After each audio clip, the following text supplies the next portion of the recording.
If you're a woman and you're here and your husband doesn't shower, you wait for him the day he showers. Tell him, my husband, thank you for showering. Tell him, my husband, I like the way you smell. I like the way the Dove soap smells on you after you have. Affirm what is done, because you see, people, whatever is affirmed is repeated. That is how men operate. Next time, they will even take it to the next level. If he doesn't like getting a haircut, when he gets the haircut, stroke the beard. Be like, wow, I like it when your face is nice and smooth. If you don't like beards, me, I like them.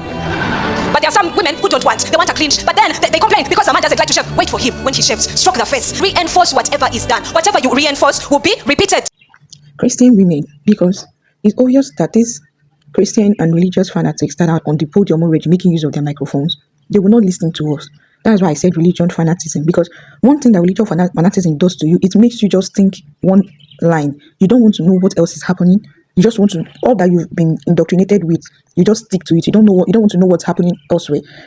So that makes you a religious fanatic, because the more these people, we can't get access to them, no matter how we talk, because they're already used to it. And I also need you to understand that some of these women regurgitating these things, they say it as a way to also make their husbands, because all of these things is a pick-me attitude. They're just trying to be performative for the patriarchy in their life. So they want their husband to see them and be like, oh, my wife really knows what she's doing. My wife is filled with the Holy Spirit. My wife is this, my wife is that, my wife is... Do you get it? So all of these things they're doing is a subconscious attempt and way to also make their husband, in their delusion mind, love them more. Not knowing that as long as this patriarchal and misogynistic men exist, there's nothing like love in their dictionary. The love that they have for you is just crumbs. They are very selfish. So we might not be able to get to them because they're already indoctrinated into that system that will not allow them listening to what we are saying. When they hear people like us talking, they will feel like you're a devil. So the people that we can be able to talk to are the Christian women listening to them. So let me give you a tiny advice that's going to help you in this our generation. Especially if you're a Christian woman. I'm talking to Christian women. If you're a Christian woman, shift away from all this religion fanaticism. Let your goal and your pursuit be to know God. Be your personal faith with God. It does not mean that you cannot go to church, or you can go to church, listening to them. But when it comes to all these relationship matters, just put a deaf ear to them. Because when it comes to relationship matter, their foundation is wrong. They misinterpret what the Bible is taught to be. They are pushing in, both the women, that's what's more painful, keep on pushing the propaganda of this patriarchal and misogynistic men. Because what do you mean that you are saying that the day a man, actually she even said something reasonable, something different, like a different thing entirely. It will be a different, but you're saying that the day a man does something as bathing for himself, showering, I should tell him thank you. Hygiene, basic hygiene. Basic hygiene means brush your teeth, take your bath. Now you people claim that these men are the head. You people claim that they are the leaders, and women are complimenting them according to your ideology, which is not true. Which is biblically not true. Your patriarchal misogynistic men choose that narrative to go with for decades, for centuries, and they've been using that. Something that has been existing does not make it true. If you want to truly understand submission and marriage, everything about submission, that submission thing that they are talking about, which is a lie, and every other thing, I've made it in my video before. You can just search through to watch it. Now, you are telling me that look at that statement. It's not even, maybe different. Actually, maybe it's even a different thing entirely. When the man goes out of his way to do something for me as a woman, I tell him thank you. It's a different thing. But saying I'm going to be appreciating a man for doing the barest hygiene for himself, as waking up to bathe, showering, cutting, having a haircut, shaving, it doesn't make sense. And that's the reason why these Christian women, teachings like this, groom them to keep on remaining in abusive relationship. Because as a woman, you've already been indoctrinated and told that you're supposed to take any nonsense that this man brings to you. Check these Christian women, these religious women.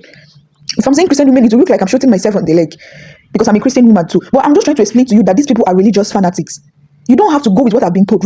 Research it and know whether if this is true or it is not true. And I've researched and I've come to know it is not true. What is being preached by these people is not true.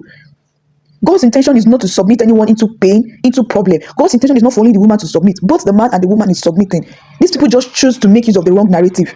Now you're telling me that when a man does something, is he a child that I am training, just like you are raising a child and you're teaching the child how to bathe? Then when the child does it, you appreciate the child, to encourage the child to do more. You're telling me that a grown-ass man that will senior me maybe by 5 to 10 years, when he does the barest minimum for himself, as taking, that means if this man is not reasonable and responsible enough to do things for himself, if he cannot do the barest minimum for himself, what am I going to expect from such a man you claim to be a leader for me, that is going to be partnering with him?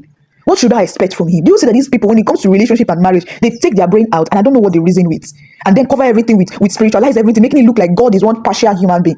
God is neither a man nor a woman. So why would God choose to subjugate one gender over the other? He's neither a man nor a woman. So you should understand that these are patriarchal, misogynistic men pushing their propaganda.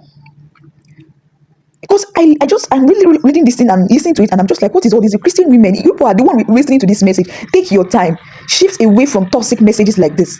That's the reason why you see these men, they misbehave. And you know is what is more painful? If the roles are reversed, you see what she's telling these women to do.